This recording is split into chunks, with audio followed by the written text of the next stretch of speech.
Mesdames, Messieurs, bonjour et ravi de vous retrouver pour cette nouvelle semaine sur Tweet TV. À la une de l'actualité, situation sécuritaire au Burkina Faso, la classe politique aussi bien que la société civile est divisée sur comment résorber cette crise. Pendant que certains demandent la démission du président du Faso, d'autres par contre prônent une union sacrée autour du chef de l'État. Des réactions dans ce journal. Après le drame d'Inata dans le Sahel, les ministres de la Défense et de la Sécurité se sont expliqués devant les députés. Les débats auront duré 6 heures et les deux parties se sont quittés sur une note de satisfaction. Et le Koundé d'or 2021 qui revient à Donchap de Batoro avec son titre Sundiata ou le fils du buffle. Il remporte également le meilleur clip vidéo de l'année. Cette édition des Koundé était placée sous le signe de résistance et de résilience. C'est tout pour les titres de ce lundi 29 novembre. La situation sécuritaire et socio-économique du Burkina Faso devient de plus en plus préoccupante. Ces derniers mois ont été marqués par des attaques terroristes perpétrées contre les forces de défense et de sécurité dans plusieurs zones, ce qui a suscité des manifestations un peu partout dans le pays. Nous avons rencontré quelques acteurs de la scène politique et organisations de la société civile pour recueillir leurs avis sur la situation. Sanata Serré. La colère et l'indignation suscitées au lendemain du drame d'Inata se sont traduites par de multiples manifestations, et ce malgré l'appel du chef de l'État. Pendant que certains revendiquent des solutions structurelles contre le terrorisme et le départ de l'armée française sur le sol burkinabé, d'autres revendiquent par contre la démission pure et simple du chef de l'État. Pour le président du Prit-Lanaya, parti de l'opposition politique, il serait bien pour Roch Kaboré de laisser sagement le fauteuil présidentiel pour le bien du pays ainsi que pour son propre bien. Face à une situation, on n'est pas à même de résoudre le problème. Ce n'est pas forcément une incapacité intrinsèque, mais ça peut être des pesanteurs externes qui pèsent sur lui. Donc en ce moment, c'est bon qu'il démissionne. C'est bon également qu'il démissionne pour sa santé, parce que je l'ai vu à l'issue du Conseil des ministres du 17 novembre dernier. Il a beaucoup défraîchi, ça n'a pas l'air d'être le président jovial et enthousiaste que nous connaissons. Donc pour lui-même sa santé et pour même la survie du pays, alors si on passe à une autre équipe, je me dis qu'il va être tout à fait possible de changer de fusil d'épaule pour combattre les terroristes. De l'avis du président du Conseil d'information et de suivi des actions du gouvernement CISAC, la démission du président du Faso dans ce contexte est selon lui inopportune. Et il ajoute que ce n'est nullement la solution aux problèmes qui minent le pays. Non, nous, notre position en tant que CISAC, d'abord, nous comprenons un peu ceux-là qui demandent la démission du chef de l'État. Nous le comprenons un peu, alors, mais nous pensons que, en fait, ici, ça n'a pas d'importance. Ça n'a pas d'importance de demander la démission du chef de l'État. Moi, je pense que, quand même, il y a un effort qui est fait au niveau, en fait, de l'effort de sécurité et de défense. Alors, donc, il y a eu une réorganisation, en fait, au niveau de l'armée. Je pense que quand même le problème a été pris à bras le corps par le chef de l'État. Maintenant, je pense que ce qu'on peut plus demander au chef de l'État, c'est encore en fait demander à ce que les chefs en fait militaires donnent plus de gages à la population, plus d'assurance à la population, pour montrer à la population que non, effectivement, les forces de défense et de sécurité se battent pour ramener la sécurité, pour les mettre en sécurité et qu'ils y parviendront. Nicole Tiahouna, chargée des relations publiques dans le Bureau national des secteurs structurés du Mouvement du Peuple pour le Progrès MPP, a pour sa part appelé les populations et les différents partis politiques au calme et au respect des règles de la démocratie. Pour elle, il est important que le peuple burkinabé ne se trompe pas d'ennemis et de combats. Il va falloir que nous puissions respecter effectivement les règles de la démocratie. Il ne faut pas arriver à ce stade, profiter effectivement d'une situation qu'on sait qui ne relève pas du président et profiter de cela pour vouloir prendre le pouvoir. Permettez au président Roch Marc Christian Kaboré de continuer son mandat jusqu'en 2025. Et si c'est les luttes politiques, on est là. En 2025, les choses seront relancées, la machine sera relancée. L'ennemi, c'est l'autre en face, c'est l'hydre terroriste. En dehors de ça, entre nos Burkinabés, nous ne sommes pas ennemis, nous sommes des frères et sœurs. Et donc, en cela, on leur demande, on leur tend la main au niveau du MPP, nous leur tendons la main pour que, à tous les niveaux, au niveau politique, dans les quartiers, dans les secteurs, qu'on puisse échanger, qu'on puisse trouver des solutions idoines pour nous en sortir. Ce 27 novembre, des manifestants ont battu le pavé dans les rues de plusieurs villes du pays. Un ultimatum de 1 mois avait été donné au chef de l'État par l'opposition politique pour trouver des solutions idoines à la situation sécuritaire. Si rien n'est fait, elle prévoit également des actions fortes pour exiger la démission immédiate du chef de l'État. Message attendu, puisque le président du Faso annonce entre autres le renforcement des capacités opérationnelles des FDS, la présence effective des chefs militaires au front et une opération main propre contre la corruption au Burkina Faso. À l'Assemblée nationale, les ministres de la Sécurité et de la Défense étaient face aux députés ce vendredi 27 novembre pour répondre aux questions orales sur la situation sécuritaire nationale. C'était au cours d'une session extraordinaire qui aura duré 6 heures et au cours de laquelle les députés ont soumis les préoccupations des populations aux ministres concernés afin de mieux comprendre la situation sécuritaire. Compte rendu avec Maxime Jean-Eudre Bambara. L'Assemblée nationale n'est pas un tribunal et elle n'a pas non plus pour vocation de condamner qui que ce soit, mais plutôt de contrôler l'action gouvernementale. C'est par ces mots que Alassane Balassah Kandé a donné le ton de cette session extraordinaire consacrée aux questions orales sur la situation sécuritaire. Plusieurs membres du gouvernement, dont les 2 ministres de la Sécurité et de la Défense, accompagnés de la hiérarchie militaire, ont répondu à l'appel de la représentation nationale pour cet exercice de redevabilité. L'Assemblée nationale est là juste pour interpeller le gouvernement, pour avoir un certain nombre d'éléments qui puissent tranquilliser les populations, qui puissent permettre aux uns aux autres de ne pas tomber dans le fatalisme, dans la résiliation et dans le défaitisme. Des questions des primes des forces de défense et de sécurité et des volontaires pour la défense de la patrie, à la question de la cohésion entre officiers et sous-officiers dans l'armée, en passant par la coopération militaire, la prise en charge des blessés et des ayants droit, des soldats tombés sur le champ de bataille, ce sont autant de préoccupations des populations portées par les députés au ministre de la Sécurité et de la Défense. Le problème qui se pose le plus souvent, c'est comment identifier les ayants droit. Ce n'est pas chose aisée. Conjoints survivants, parfois qui se remarient, enfants mineurs, avec parfois des statuts hybrides. Il y a des familles où on dénie même à la femme certaines choses. Donc, ce n'est pas une chose aisée. Et donc, parfois, cela entraîne des lenteurs dans la procédure. Sinon, il y a un accompagnement qui est fait. Mais il y a surtout cette question de ravitaillement des troupes posée avec insistance par la représentation nationale. Aussi la problématique des ravitaillements en ville, qui était évoquée tout à l'heure. Donc, comme on l'a dit, vous savez qu'il y a un mécanisme logistique. Mais la logistique, elle est complexe. Elle a des phases différentes qui doivent évoluer avec des contraintes dites logistiques. Donc, il y a des moments de vulnérabilité, de faiblesse, et nous travaillons à les améliorer. Nous sommes conscients de nombreux problèmes qui se posent sur le terrain.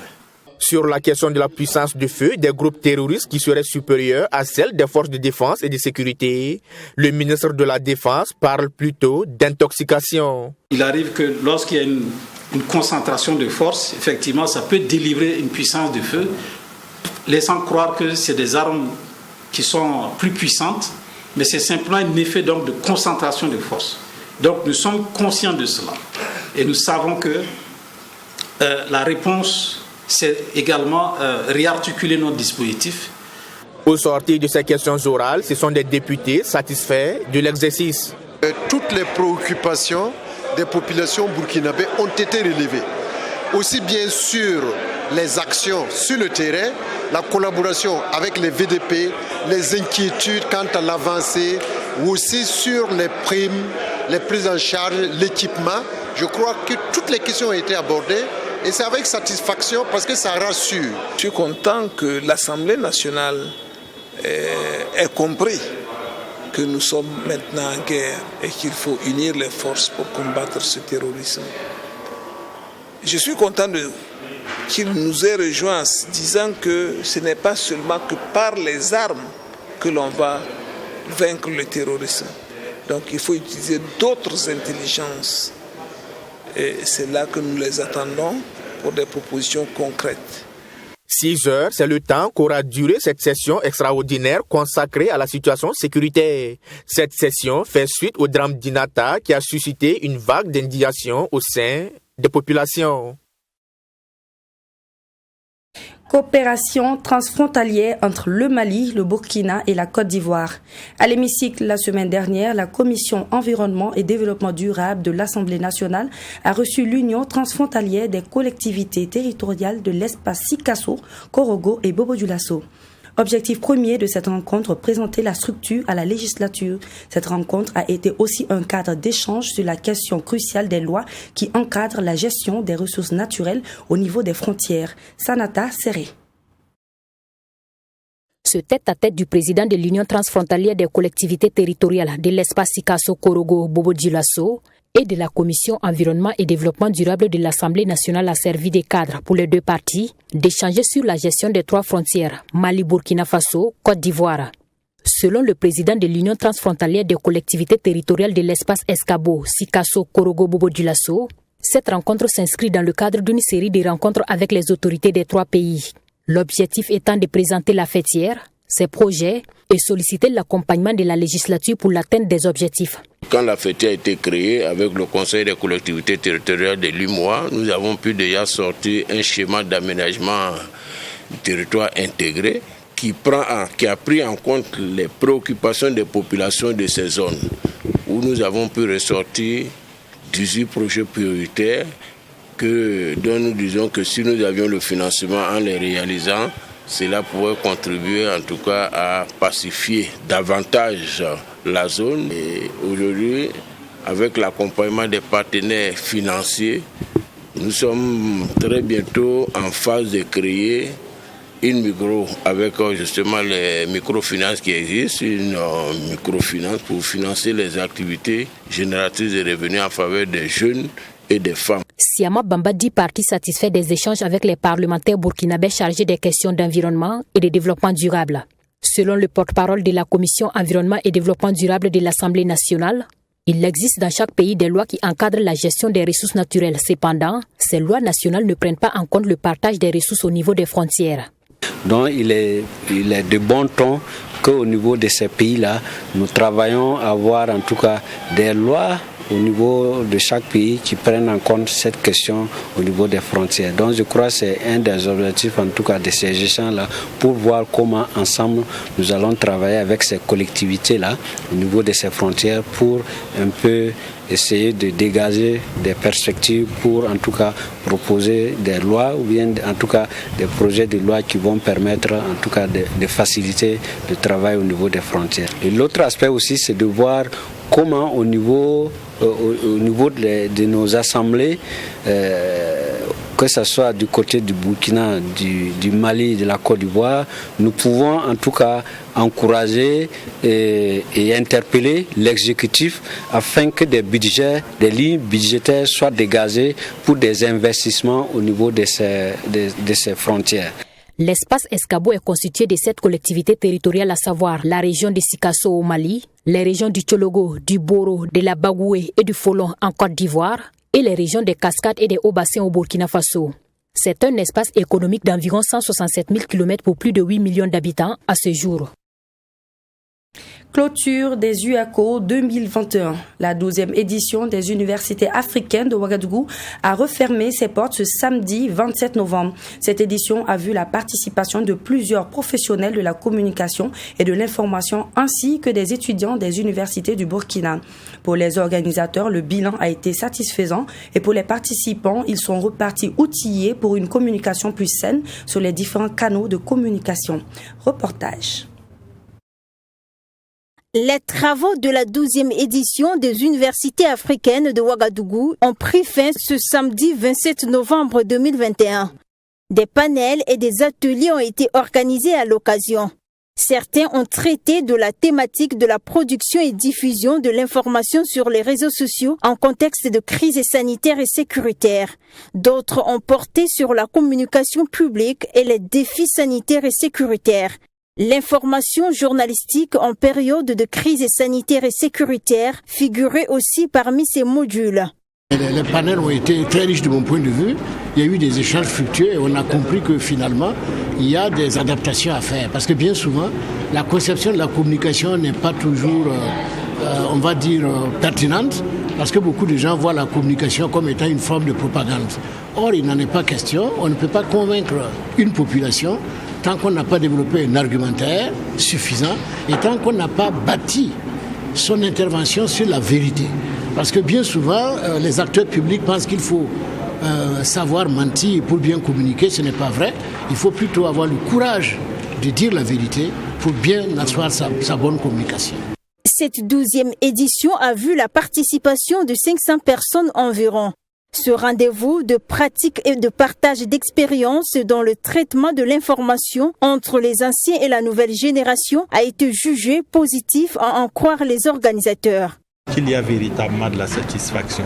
Bien évidemment, rien n'est parfait et en tant que président du comité d'organisation, nous allons tirer les leçons, les enseignements afin de parfaire davantage la machine et rendez-vous a été donné donc pour 2023 et on espère pouvoir donc ceux qui seront là en tout cas et qui auront les commandes donc de cette organisation pourront s'inspirer de ce qui s'est passé en 2021 pour offrir le meilleur. Au terme de la rencontre, les participants ont fait des recommandations. Il s'agit notamment de la mise en place de normes idoines favorisant une saine utilisation de l'Internet. Et pour ce qui est de l'exercice du métier de journalisme en période de crise, il est ressorti la nécessité pour les professionnels des médias d'avoir toujours à l'esprit leur responsabilité sociale. La mairie centrale de Ouagadougou a organisé un thé-débat avec les leaders d'associations et les délégués des instituts de formation jeudi dernier à l'hôtel de ville. L'objectif est de créer un cadre de rencontre, d'échange et de réflexion entre les jeunes de la commune de Ouagadougou sur des thématiques du moment telles que la sécurité et la salubrité. Les thé-débats s'étaleront sur un mois et touchera les jeunes de plusieurs arrondissements. Reportage avec Yacinthe Sawadgo. Ce débat est un cadre pour les leaders d'associations et délégués d'instituts d'échanger entre eux à bâton rompu sur la sécurité et la salubrité autour de nous. Une initiative du maire de la commune de Ouagadougou qui vise, selon les conférenciers, à appeler les jeunes à faire valoir leur potentialité afin d'accompagner la commune dans toutes ses activités de développement. Le maire de Ouagadougou a placé la jeunesse au cœur, au devant de toute activité. C'est pourquoi la Direction générale des services administratifs a pensé aujourd'hui à rassembler un certain nombre de leaders d'associations pour avoir un entretien avec eux sur un certain nombre de thématiques, notamment, pour leur permettre d'échanger, de voir avec eux quelles sont les valeurs qu'ils peuvent mettre en valeur, qu'ils peuvent exploiter, quels sont les renforcements des capacités qu'ils peuvent avoir pour accompagner le développement de la commune, comme je l'ai dit tantôt. Toujours selon Martial Rigobert Tendre-Béougo, ces deux thématiques ne sont pas fortuites. L'une est liée à la situation actuelle du pays et l'autre est en rapport avec l'un des objectifs de la municipalité. Les thématiques ce soir de ce débat portent sur deux sujets d'actualité. L'insécurité et la salubrité autour de nous. Donc je pense que ce sujet est plus que nécessaire pour qu'on en parle actuellement, pour amener la jeunesse, la population, tout le peuple burkinabé à s'unir de nos jours face à l'île terroriste qui menace notre pays. Donc le second thème porte sur la salubrité, qui est un sujet d'actualité, un sujet qui nous concerne tous les jours. Le maire a également tenu à ce que nous abordions cette thématique parce que si nous arrivons à nous débarrasser de l'insalubrité, nous allons améliorer considérablement notre cadre de vie. Cet débat pour les organisateurs va s'étaler sur un mois dans les différents arrondissements de la commune de Ouagadougou. Objectif, toucher le plus grand nombre de jeunes. Parlons santé à présent, lutte contre l'hépatite au Burkina Faso. L'hépatite qui est une inflammation du foie par des substances toxiques ou par des virus. Les plus virales sont l'hépatite B et C. La lutte contre cette maladie nécessite d'abord des connaissances approfondies sur ses manifestations, ses causes et traitements. Dans le cadre de la Semaine internationale du dépistage, l'ONG Rêve Plus a invité les hommes de médias et les leaders religieux et coutumiers pour une séance d'information et formation sur les hépatites. Reportage. L'hépatite, cette inflammation du foie ou infection ciblée, est causée par des virus qui sont au nombre de 5. Il s'agit de l'hépatite A, B, C, D et E. Au Burkina Faso, les plus virales sont l'hépatite B et C, avec un taux de prévalence de 3,6% pour le C et de 9,1% pour le B. Selon le docteur Sosten Somda, médecin au service gastro-entérologie de l'hôpital Yelgado Ouedraogo, le virus touche d'abord le foie, pénètre les cellules, les hépatocytes et s'y multiplie. Et c'est en ce moment qu'intervient le système de défense de l'organisme en détruisant les cellules infectées, ce qui provoque l'inflammation du foie. Et les hépatites, ça existe sous 2 formes. Il y a ce qu'on appelle la forme aiguë, qui généralement dure quelques semaines à quelques mois, ça ne dépasse guère 6 mois, et c'est au-delà de 6 mois que l'on parle d'hépatite chronique. En fait, d'une manière générale, les hépatites aiguës évoluent dans la majorité des cas de façon positive, en fait, dans la majorité des cas. Il y a quelques complications liées aux hépatites aiguës, mais c'est surtout les hépatites chroniques qui, avec le temps, vont se compliquer de ce qu'on appelle la cirrhose et qui donnent le cancer du foie. Voilà, qui aujourd'hui est une des raisons majeures de décès, en tout cas dans notre pays. Les hépatites virales, classées parmi les premières causes de décès dans le monde, ont 2 voies de transmission. Il s'agit de la transmission mère-enfant et de celle sanguine dans la majorité des cas. Et pour réduire le nombre d'infections, le système de santé burkinabé s'est doté d'un programme national de lutte contre les hépatites virales. Il faut déjà sensibiliser la population, les amener à se faire dépister, à se faire vacciner. Et pour ceux qui seront testés positifs, il faut leur faciliter l'accès au traitement et au suivi biologique. Et le Burkina Faso est engagé dans cette dynamique. Maintenant, les grosses difficultés sont liées au coût du bilan biologique et au coût du traitement qui ne sont pas gratuits. Voilà, comparativement au VIH, il n'y a pas beaucoup de financement pour la lutte contre les hépatites virales. Du coup, ce sont les malades eux-mêmes qui sont obligés de supporter, en tout cas, leur prise en charge jusqu'à présent au Burkina Faso. Et c'est là qu'intervient l'ONG Responsabilité, Espoir, Vie, Solidarité, Rêve Plus, qui milite pour une subvention des différents traitements qui s'imposent aux malades. Dans les hépatites, il y en a plusieurs. Il y a le B et le C. Et on sait que le traitement du C est assez lourd pour le moyen des Burkinabés, parce que mensuellement, ça monte autour de 200 000. Ce n'est pas donné à tout un chacun de pouvoir payer ces médicaments. Et notre combat est qu'on puisse avoir accès à des traitements à ce niveau-là. Et l'hépatite B, on sait que c'est chronique. Il faut un suivi. Jusqu'à la fin de vie, comme le VIH. Notons que les scarifications thérapeutiques et ethniques, les mutilations génitales féminines, la circoncision et la toxicomanie sont également des phénomènes favorisant les hépatites. Les piercings, les tatouages et les acupunctures sont aussi des voies de transmission selon Dr Sosten Somda. À l'occasion de la 6e édition des 48 heures de la Fondation Don de Soi, Samira Sawadgo, alias Inspectrice Mouna, a fait un don de matériel utilitaire aux mères détenues de la maison d'arrêt et de correction de Ouagadougou. Ce don est composé de produits alimentaires et des serviettes hygiéniques. Cette association a également offert un arbre de Noël aux enfants qui vivent avec leur mère détenue à Lamako. Mami Kamabou nous en dit plus. La fondatrice de l'association humanitaire Don de Soi à la maison d'arrêt et de correction de Ouagadougou pour apporter soutien et réconfort aux pensionnaires. 6e du genre, cette activité a pour objectif de venir en aide aux plus démunis de ce lieu de détention. Un don composé de produits alimentaires et divers a été fait à l'occasion. On a remarqué que quand on parle des personnes démunies, on ne pense pas à ceux qui vivent en milieu carcéral. Donc ils font partie des personnes démunies, raison pour laquelle nous on s'est dit voilà, comme généralement on ne pense pas à eux, pourquoi nous on ne se tournerait pas vers eux pour pouvoir leur apporter notre soutien.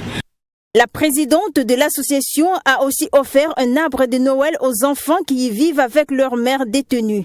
Et c'est dans une ambiance conviviale que les tout-petits ont reçu des mains du Père Noël de nombreux cadeaux. Occasion pour la fondatrice Samira Sawadogo de lancer un appel à tous les partenaires qui l'accompagnent depuis 6 ans. Donc durant 48 heures, nous avons un programme très bien chargé. Nous commençons par un arbre de Noël que nous organisons ici à la maison d'arrêt et de correction de Ouagadougou.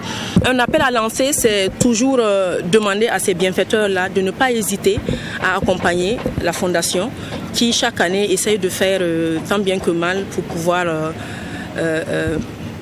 faciliter ou agrémenter la vie de ces détenus-là qui sont ici. Cette activité de Samira Sawadogo a été bien appréciée par les premiers responsables de la maison d'arrêt et de correction de Ouagadougou. Pour nous, en tout cas, c'est énorme en tout cas en termes de valeur.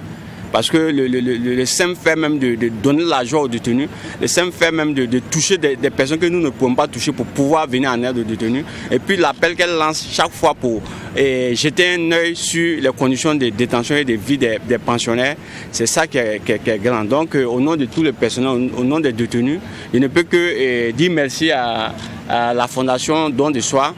Pour cette 6e édition, la fondatrice Don de Soi bénéficie de l'accompagnement du Lions Club Ouagadougou Émeraude, dont la présidente est la marraine de cette édition. Une telle activité est accompagnée et encouragée et c'est une cause noble. C'est parce que penser à des personnes qui sont ici, c'est pas donné à tout le monde. Tout le monde ne peut pas avoir cette bonne initiative. Et moi personnellement, c'est la première fois que je mets pied ici. Chaque fois que je passe, je mets le visage de l'autre côté, je continue ma route. Mais c'est la première fois et ça ne sera pas la dernière fois parce qu'on va l'accompagner comme on peut parce que c'est une cause noble. Pour rappel, la Fondation Don de Soi, dont le slogan est « Donner sans se souvenir et recevoir sans oublier », a pour activité principale l'organisation annuelle de 48 heures. Cette activité vise à collecter des dons pour venir en aide aux personnes vulnérables des maisons d'arrêt et de correction de Ouagadougou et de Kaya. La fondatrice envisage étendre cette activité sur l'ensemble du territoire national. L'association organise également une collecte de sang au profit du Centre national de transfusion sanguine. Et puis, 16e édition de la Foire internationale du livre de Ouagadougou Philo. Débutée le 25 novembre au Salon international des artisans de Ouagadougou Siaou, elle a pris fin le 28 novembre. Présidée par l'épouse du chef de l'État, Sika Kaboré, l'édition 2021 était placée sous le thème « Édition et marché du livre au Burkina Faso, enjeux, défis et perspectives ». Reportage pour vous avec Serge Kaboré. La 16e édition de la Foire internationale du livre de Ouagadougou Philo a ouvert ses portes ce 25 novembre dans la capitale burkinabé. Symbole de l'intérêt que le Burkina Faso accorde aux hommes de culture, la présente Philo qui se tiendra jusqu'au 28 novembre prochain est placée sous le thème « Édition et marché du livre au Burkina Faso, enjeux, défis et perspectives ». Nous voulons à travers ce thème réfléchir sur la question de l'édition et du marché qui constituent les maillons essentiels de la chaîne du livre. Dans cet esprit, nous ne cesserons jamais d'exhorter les écrivains, les hommes de lettres, les éditeurs et les diffuseurs à faire de la philo un forum d'échange en vue de travailler à résoudre les difficultés du secteur du livre, à savoir l'édition et le marché. La philo est toujours une occasion pour les éditeurs, les écrivains, les hommes de culture, l'ensemble des acteurs du secteur du livre de se rencontrer pour des échanges fructueux et un partage d'expériences dans ce vaste domaine du livre. Au total, ce sont environ 77 stands qui ont été dressés afin d'exposer divers ouvrages et activités des acteurs de la chaîne du livre. C'est une immense joie, un plaisir de participer à cette 16e édition de la Philo, la Foire internationale du livre de Ouagadougou. C'est ma première participation en tant qu'écrivain burkinabé et c'est une immense satisfaction pour moi. Et nous sommes ici au stand de la maison d'édition Plume Afrique qui expose nos différents documents. Et c'est en même temps l'occasion pour nous de demander à tout un chacun de venir ici au CIAO, au pavillon du Soleil Levant, principalement au stand de la maison d'édition Plume Afrique, où vous trouverez tous les documents, tous les livres nécessaires à votre épanouissement. En marge du lancement de la Philo 2021, 8 acteurs du livre, notamment des écrivains comptabilisant des dizaines d'années d'activité, ont reçu des distinctions dans l'ordre national. C'est un sentiment de fierté et je ne peux que rendre grâce à Dieu pour cette distinction honorifique que j'ai reçue ce soir.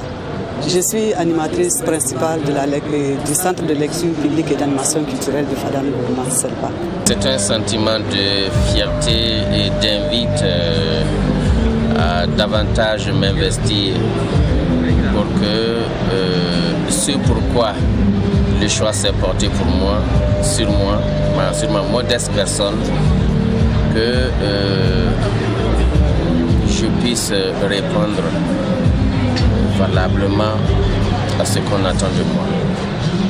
Et je sais qu'il y a beaucoup d'animateurs, il y a beaucoup de CELPAC, mais si le choix s'est porté sur ma modeste personne, je rends grâce à Dieu et je dis sincèrement merci à mes supérieurs hiérarchiques.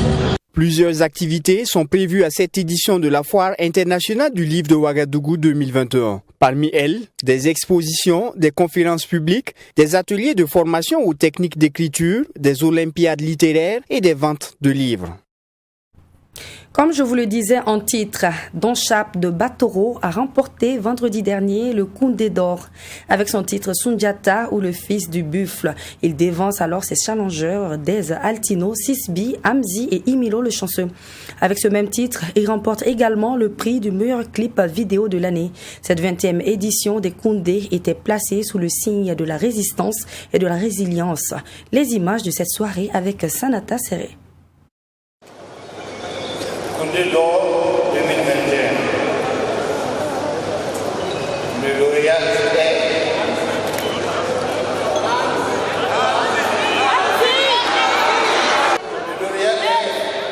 Don Chap. Alors qu'on ne s'y attendait pas, c'est finalement lui qui remporte le trophée du meilleur artiste burkinabé de l'année. Poète et gardien de la tradition orale, le parolier, comme il se fait appeler, a marqué la scène musicale africaine avec ses rimes et versifications à travers ses titres. L'Afrique vous parle, Je viens de là et Sundiata. Le titre qui lui a valu le prix du Koundé d'or 2021. Il a également remporté avec cette production le Koundé du meilleur clip vidéo de l'année.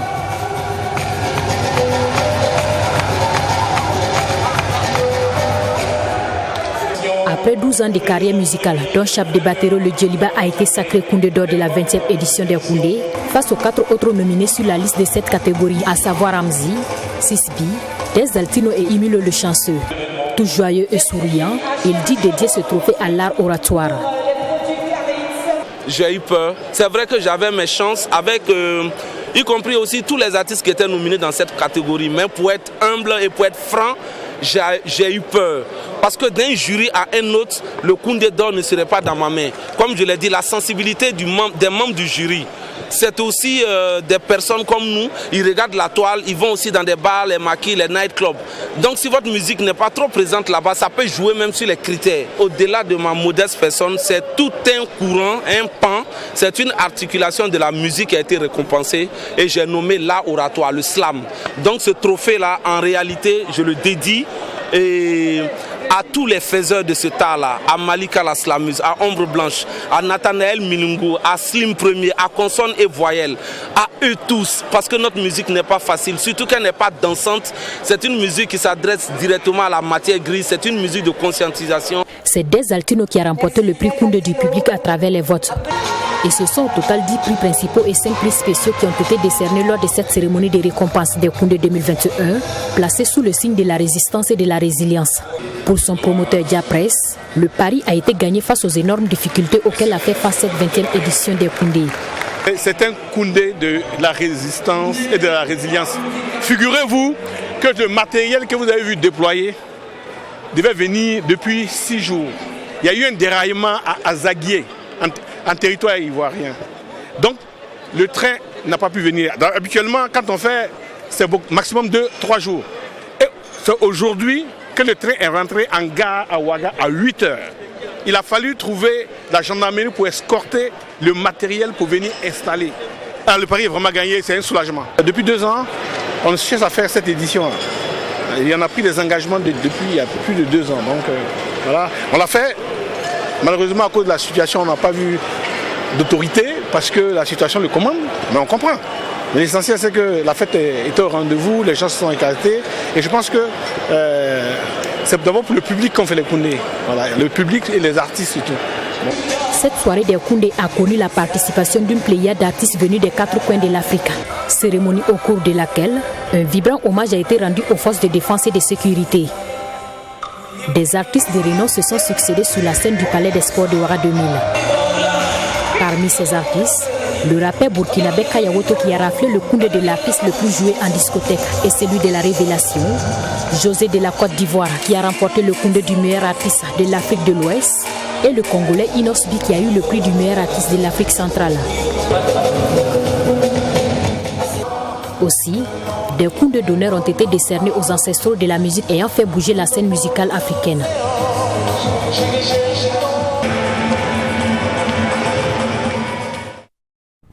Le succès n'est pas définitif, l'échec n'est pas fatal, mais c'est le courage de continuer qui compte. C'est la fin de ce 13h, je vous donne rendez-vous demain, même heure, pour de nouvelles informations.